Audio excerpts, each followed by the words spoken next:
vamos a hablar enseguidita de cómo va el paro de FECODE. A propósito, recuerden ustedes de que no le ha gustado en nada el proyecto de ley de reforma a la educación al sindicato de los maestros en Colombia. Ya tenemos a la invitada nuestra, que es Marta Rocío Alfonso. Ella es secretaria de Relaciones Internacionales. Sí, está con nosotros. Bienvenida nuevamente a Clicracia, el poder de la información. A un clic, Marta Rocío Alfonso, secretaria de Relaciones Internacionales de FECODE.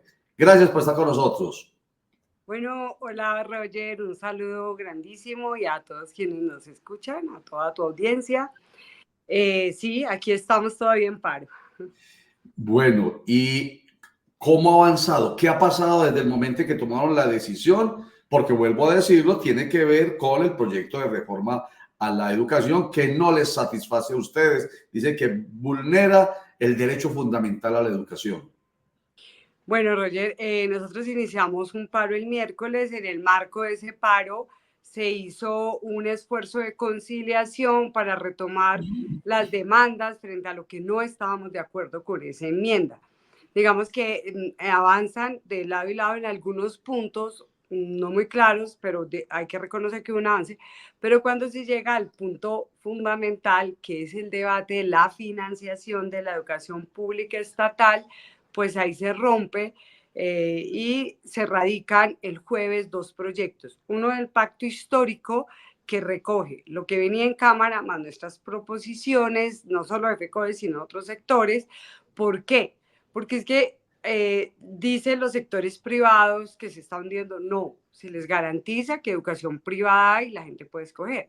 Lo que nosotros nos oponemos es a que ante el déficit fiscal, que es muy profundo, que lo hemos hablado en otros espacios, no puede decirse que ahora la plata, la poca plata que hay para la educación pública y aún con toda la situación que tenemos fiscal, ahora se divide entre lo público y lo privado, porque lo público está en los sectores más complejos. Entonces el pacto histórico radica una ponencia con sus aliados, porque hay más gente fuera del pacto histórico, y el senador Luna y la senadora Palencia radican otra ponencia donde cambian puntos, pero este punto esencial no, ellos dicen es nuestra línea roja. Nosotros necesitamos que la plata de lo estatal pues vaya para la educación pública estatal y para la educación privada.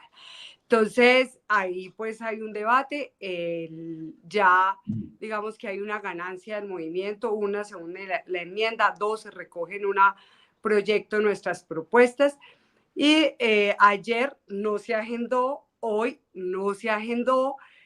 Nosotros estamos aquí porque mañana la pueden agendar y la posición que hemos tomado es que nosotros no podemos hacer que una norma que tunea un objeto sea más regresiva y pues ante la aparente, por lo menos es claro, imposibilidad de tener la votación para que pase una propuesta que realmente ponga como centro la educación como como derecho fundamental, bien común, y que garantice fortalecer la educación pública, pues no tiene sentido que se arriesgue lo que tenemos para que de pronto tenga que cederse y volver y retroceder. O sea, estamos con muchas deficiencias y debilidades, pero sería mucho peor que se nos diera un escenario donde tenga que volverse a ceder. Entonces, por eso FECODE dice, lamentablemente, nuestra apuesta de ley estatutaria de educación se ve como entrampada en una situación muy compleja, porque hay una propuesta que recoge nuestras posiciones, que es la de gobierno, pero que dada la situación interna de correlación de fuerzas, de debate, incluso porque la legislatura, si no se debate mañana, esto ya queda así. Entonces aquí hay una discusión de la educación, de los contenidos, del derecho fundamental, del papel de los docentes, de la evaluación institucional y docente, porque no es solamente el docente, del papel de los territorios, de las comunidades, de la inclusión, que queda abierta, que se avanza, pero que posiblemente y por agenda, pues, y por la correlación de fuerzas, no se va a tramitar de esta manera y pues se han generado unos riesgos que pusieron en alerta y que nos tiene hoy en la calle esperando a que se resuelva esto en esta legislatura para que no se nos quite lo que tenemos, para que no retrocedemos, pero queda la tarea de avanzar. Rocío, buen día, cordial saludo. Bueno, Si hablamos de una ley estatutaria, que yo creo que es una ley marco que sirve de sombrilla para todas las corrientes, todas las vertientes, ¿por qué el debate se está enfocando única y exclusivamente en la evaluación docente? No entiendo eso. no se está enfocando ahí. Es más, si tú lees los dos proyectos, ya se replanteó. El primero, que es el del pacto histórico, ese era un debate de la semana pasada, recoge la propuesta que tiene FECODE de que la evaluación institucional, la evaluación docente debe servir para transformar las prácticas educativas si se tiene que ir a los contextos, porque nosotros no negamos, es que la discusión de la evaluación es que se querían meter las pruebas censales como un criterio. Nosotros a final de año siempre las leemos y hacen parte del plan de mejoramiento institucional. Lo que tú no puedes es decirle a ese maestro aquí en Antioquia, que nosotros conocemos la situación, a un maestro que está en Urrao a 2 horas, 3 horas en mula o más, que le diga a él que le van a aplicar eso, porque ese maestro tiene todas las desventajas, incluso con lo urbano, incluso con lo privado, porque no son los mejores puntajes. Entonces, ese maestro que se mete allá, que mucha gente no se le mide a irse allá, fuera de eso, le vamos a cargar ese aspecto. Entonces, la discusión no es que no se discutan, así nosotros tengamos debates, que no se analicen, porque las analizamos, sino que nosotros no queremos que sea debe individualizarse eso porque hay muchos factores que van allí. Pero quiero decirte que ni la propuesta, ni siquiera que radicó el senador Luna y la senadora Valencia, tiene este aspecto, ni siquiera eso, porque ellos lo cambian, lo diluyen porque no conocían que teníamos evaluación docente, que además es bastante pesada, que tenemos de ingreso, que tenemos evaluación y que nos tienen, o sea, nosotros nos sacan por evaluación, tanto en la de periodo de prueba como en la de desempeño, son evaluaciones punitivas que hacen que al maestro lo puedan sacar si las pierde. Y tenemos evaluación de ascenso.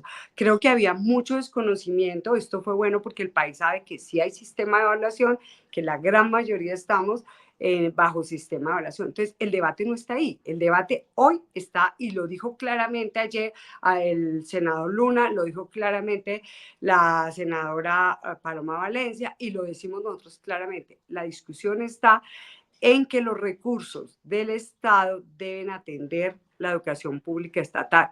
Eso no significa que no haya educación privada, pero no podemos, con un déficit presupuestal de 4.000 millones de pesos, que fue el del año pasado, para sostener la educación con un déficit en la infraestructura, en las condiciones, decir que ahora lo poco que tenemos lo vamos a repartir con lo otro. Y este déficit presupuestal tiene una historia y son los recortes al sistema general de participaciones que fueron en el Congreso, porque son constitucionales, del 2001 bajo el gobierno de Pastrana y del 2007 bajo el gobierno de Uribe. Y entonces ahora las mismas posiciones nos dicen, oiga, ya que les recortamos y tienen tanto déficit, ahora repartamos la plata. Eso es lo que nosotros les decimos.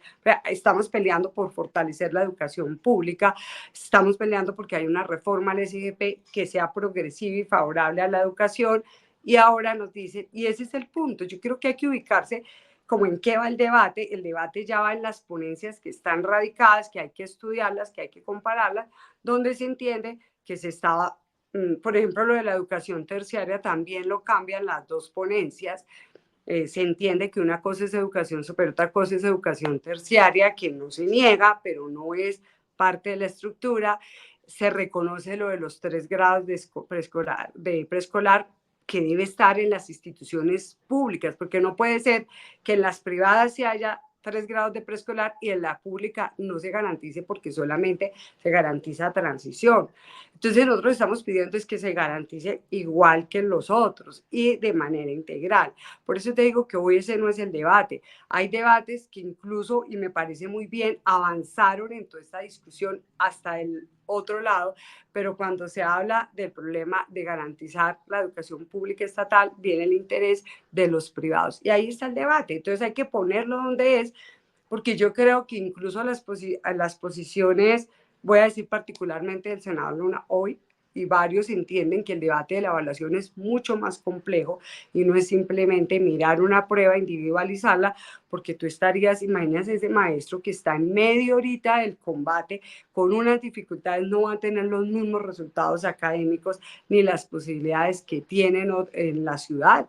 Incluso nosotros los maestros que hemos avanzado más en el escalafón, estamos concentrados en las 5 capitales. ¿Por qué? Porque tenemos más posibilidades de estudio, porque tenemos más posibilidades sociales, debates, contextos, porque nos exige más el intercambio y la vida. Entonces uno no puede castigar al que está en lo rural, en Antioquia, que es tan difícil las condiciones de vida de los maestros y maestras que van a la ruralidad, que necesitan lo contrario, un apoyo.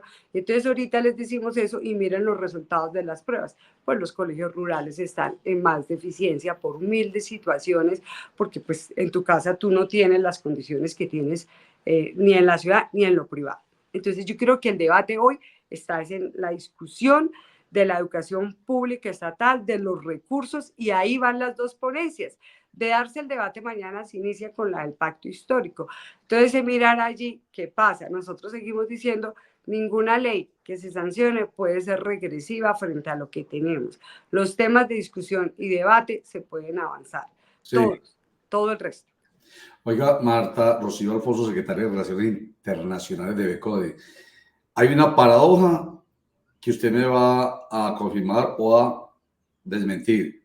La paradoja es que FECODE apoyó al presidente Gustavo Petro y hoy lo siento más cerquita de la oposición, aquí, en este caso específico, en la discusión en el Congreso de la República. Incluso usted ha venido mencionando los nombres de quienes están en el Centro Democrático en Cambio Radical. Incluso aquí estuvo la semana pasada con nosotros Juan Espinal, quien es representante de la Cámara, vicepresidente segundo de la Cámara de Representantes por Centro Democrático, y hablaba como si estuvieran absolutamente de acuerdo con usted, y yo le hice la misma pregunta que a usted. Entonces los veo como más cercanos. Claro que la coyuntura, cuando hay intereses que juntan, pues pasa esto. ¿Esa paradoja que tengo en mi mente es cierta o no, Marta Rocío? No, no. Mire, hay que entender que dentro de FECODE hay diversas posiciones, pero la mayor no es esa.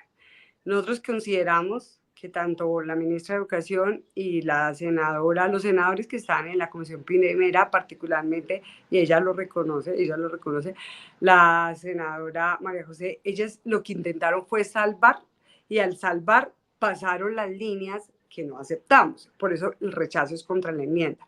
Pero creo que haberlo comprendido hace que hoy tengamos una ponencia en el Senado que, a pesar que sabemos las dificultades, que no tiene mayorías y eso, recoge lo de nosotros. Entonces también los colegios, los procesos rectifican, pero si tú escuchas, la mayoría de la bancada del Pacto Histórico, toda la Cámara, porque sacaron comunicado, la posición que nos transmitió incluso la misma ministra de reconocer los errores que había que corregir, y el gobierno en voz del ministro de Interior y a través de la posición de Petro, es que por ningún motivo podíamos llevar a cabo una ley que iba en contra del programa de gobierno y que la enmienda no reflejaba lo que se había luchado de garantizar el derecho a la educación.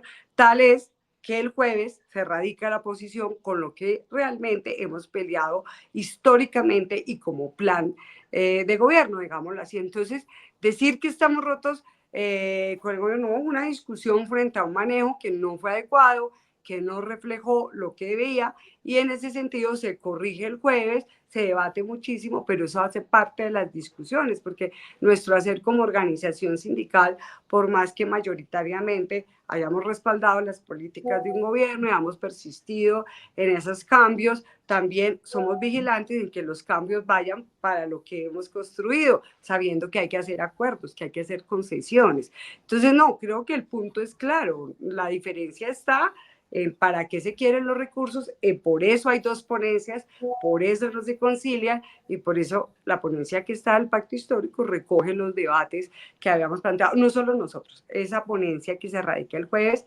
recoge la de la Cámara y además incluye las proposiciones de FECODE, las proposiciones del SENA, las proposiciones de las universidades, y entonces eso es lo que está hoy. Y la otra coge la enmienda cambia unos puntos del debate porque se dieron cuenta, por ejemplo, que lo que se estaba diciendo de evaluación no tenía sentido, no conocían ni siquiera que teníamos sistema de evaluación, entonces ellos cambian, ceden en educación terciaria, matizan otros puntos, pero el punto nodal hoy, por eso digan, no es el centro, no es la evaluación, es la privatización, y ahí es donde estamos. Entonces, normal, o sea, el hecho de que uno defienda una propuesta significa, si uno ha hecho parte de la construcción, pues tiene toda la autoridad para decir, eso no fue lo que votamos, eso no fue lo que nosotros aprobamos y exigimos que se rectifique en este sentido, así perdamos en el Congreso y se hunda. Marta, sin embargo, como usted lo dijo, tanto la ministra de Educación como el del Interior reconocieron que hubo errores del gobierno y que esos errores pues llevaron a esta situación, a este enredo que no sé cómo se vaya a saldar. Pero también, por lo menos el ministro del Interior está diciendo que posiblemente esta reforma no sobreviva en los próximos días. Entonces, ¿qué va a pasar? Lo que pasa es que no la agendaron hoy. Si la agendan mañana, pues hay mucho debate, porque pues obviamente cuando se empieza a empezar a discutir por la del pacto histórico, que fue la primera que se erradicó, y allá entrarán muchas proposiciones y el tiempo se agotó porque tienen que aprobarse mañana, porque tiene que haber un día para publicación y conciliación, por lo menos, ¿cierto? Entonces, no se ve perspectiva de esto, nadie tiene mayorías, anoche había muchos afanes de varios sectores de que había que hundirla por X, qué tal. Nosotros, nuestra posición más que, pues obviamente decimos, pues si va a ser regresiva, si tiene que hacerse concesiones para perder lo que tenemos, no tiene sentido que se transite esa norma. Sí, es una lucha histórica. Yo desde el movimiento estudiantil secundario de hace muchos años, muchos estamos hablando de que aquí había que pensarse diferente de la educación y con la Constitución 91 se avanza un poquito, con la Ley 115 se avanza otro poquito, pero quienes estuvimos en la universidad en la época de la Ley 30 y en otros debates sabemos cómo está la educación pública estatal, tanto en la universitaria, y quienes además por mi experiencia que hice trabajo con sectores populares, sociales, sé lo importante que esta ley estatutaria incluyera esa educación en los territorios, en las comunidades. Sabemos que está ahí, sabemos que hay un avance social en el debate, sabemos que hay una disputa y una discusión, pero nosotros no podemos, por garantizar unos puntos, retroceder en la esencia de lo que ha sido la defensa de la educación pública estatal. Y eso es lo que está ahí. Y creo que el gobierno lo entendió la bancada, y pues como todos, en la casa uno pelea y vuelve a querer.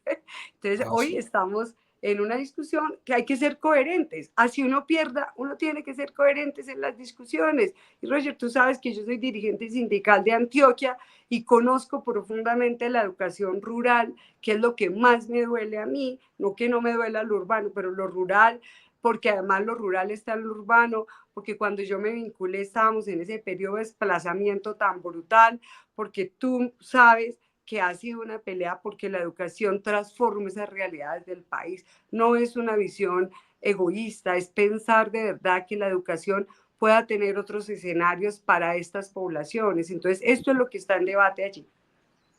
Una última pregunta, Marta. Rocío Alfonso. La semana pasada tuvimos aquí al senador de la República por el Partido Centro Democrático, Esteban Quintero, quien estaba muy bravo que porque la misma bancada del presidente de la República le había tumbado su propuesta de fortalecer y hacer efectiva la política de matrícula cero, con dos aspectos, entre otros, que él mencionó.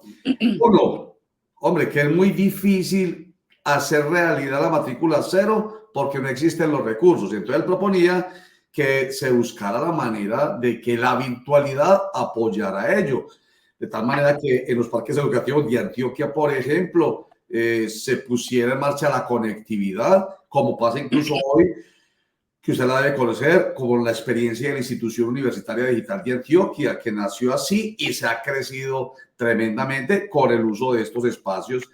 Y lo segundo, que es hacia donde va orientada la pregunta, decía, hombre, y que la universidad privada apoye la política cero. que la universidad privada abra cupos para la política cero, aunque eso implique que el gobierno aporte unos recursos a la universidad privada. ¿Usted está de acuerdo con eso? Porque de alguna manera... Yo escuché el programa, trato, así sea tarde, de escuchar los debates de educación de todos los lados, porque si no, uno no puede discutir, pues el punto consigue. Mire, ¿cuáles son los dos debates? Uno, lo de la virtualidad es una discusión de qué tipo de educación virtual estamos. Hoy hay mucha gente que hace estudios virtuales y aquí se los homologan, se los convalidan y tenemos un déficit, porque la socialización de la educación también es importante. Yo creo que todo eso se puede incluir, se puede transversar, se puede debatir más a fondo, pero ya reglamentarlo como si eso fuera un estándar, a nosotros nos pone en cuestión y podríamos hacer un balance de ese punto. Voy a centrarme en el segundo. Es que eso fue ser pilo paga. Imagínense que hoy la política de gratuidad de las universidades públicas, y anoche debatíamos con los rectores de universidades públicas estatales, que la está cargando la universidad porque necesita más recursos. ¿Qué pasó con ser pilo paga? Las universidades privadas se llevaron la mayoría de matrícula. El balance que se hace de los egresados, pues todo lo que pasó, la discriminación social, que fue muy marcada, esto llevó a situaciones muy críticas, estudiantes que no pudieron terminar, y se sesgó el derecho a esos puntajes altos, que es el debate de las pruebas estandarizadas, pero además se llevó a una situación muy compleja, y es que las universidades privadas casi que duplicaron las matrículas, hablo de las privadas, y se llevaron el recurso. ¿Y de dónde salió ese recurso? Pues de los recursos de la universidad pública, que está en una profunda crisis. Entonces no tiene sentido, porque es que la gratuidad se la están cargando las universidades públicas. Las privadas no dan gratuidad. Las privadas le piden al Estado que le den la plata. O sea, ellos no van a hacer matrícula cero para los estudiantes. Ellos no van a hacer, entra a las Andes y yo no te cobro la matrícula. Es que mira eso, es Estado, deme la plata y yo tengo al estudiante. En cambio, en la universidad pública, el recurso que tiene, que es escaso, lo reparte. Tú sabes la crisis de la Universidad de Antioquia, pero eso es una responsabilidad también del departamento, de la gobernación. Entonces, es decir, el debate no es coja la poquita plata y entregues a los privados, porque eso fue lo que hicieron con Serpilo Paga y con estudiantes de la excelencia. Entonces, ¿eso es gratuidad? No. Eso es cobrarle al Estado para tener matrículas caras y fortalecer la educación privada y el negocio sobre la educación pública. Entonces, no hagamos falacias, porque eso no es cierto. Ya tuvimos los experimentos aquí con esos dos, y ese debate me parece a mí muy complejo en relación a que digan que es gratuidad cuando no es gratuidad. Es Estado, muestra la plata de los impuestos de todos y yo a precios de 12, 14 millones le hago el semestrico. Mientras que la pública está a precio de 1 millón y fuera de eso está cargando la gratuidad en ese sentido. Entonces lo que hay es que fortalecer la educación pública estatal, ¿sí? Esa es la discusión, porque no tiene sentido lo que se está planteando. Entonces creo que ahí sí, ¿no? El primer debate de lo virtual, yo creo que queda un debate más profundo, que para qué se utiliza, qué cubre, qué no cubre, porque realmente yo creo que es deficiente la propuesta pasarla así, o integrarla, o verla cruzada con otros. Entonces, la universidad tiene un papel social como la escuela también. He ahí la importancia de escuchar las dos partes. Le confieso que cuando hablamos con Esteban Quintero, yo dije, sí, señor, tiene toda la razón, claro, la escucho a usted y me abre los ojos y dije, claro, tampoco es así. No, eso es lo importante precisamente. Es más, este segmento se lo voy a enviar al senador. Yo, senador, vea esto a propósito de lo que usted dijo aquí en Clicracia, es lo que piensa Marta Rocío Alfonso. Respóndame. Y él me va a responder y se la mando a usted. Claro, porque yo le escuché juiciosita. Yo, mira, a ver qué está diciendo. Oiga, pero qué tan bueno. Oiga, y si hacemos una cosa para enriquecimiento, y si de pronto los invito a los dos en estos días, debe ir a la semana entrante cuando puedan, y a ver, no, a mí no me gusta mucho porque a veces se generan confrontaciones, y si usted conoce mi estilo periodístico, no me gustan las confrontaciones.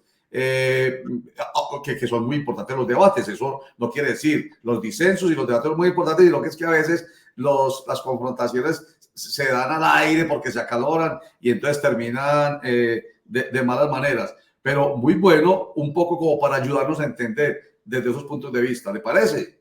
Claro, con reglas claras y respeto, todos los debates pasan. Son buenos, así es, con reglas claras, porque hoy es, Marta Rocío Alfonso, a propósito, el Día Internacional contra los discursos de odio. Entonces, hoy es el día. Entonces, hoy empezamos y le hemos dado duro a eso, y aquí usted me da la oportunidad.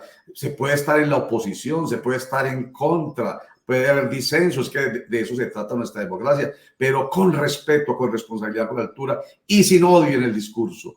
Así que... Y hablando claramente de las intenciones de cada una, uno no puede velar sus intenciones. Mis intenciones como dirigente sindical, social, política, frente a la educación pública son claras, ¿sí? Y eso creo que ocultar lo que hay detrás no es posible. ¿Sí? Así es. Marta Rocío Alfonso, secretaria de Relaciones Internacionales de FECODE, ejecutiva del Sindicato de los Profesores en Colombia. Mil gracias por estar nuevamente con nosotros en Clicracia, el poder de la información a un clic. Gracias, chao, chao. Chao, que esté bien, muy amable.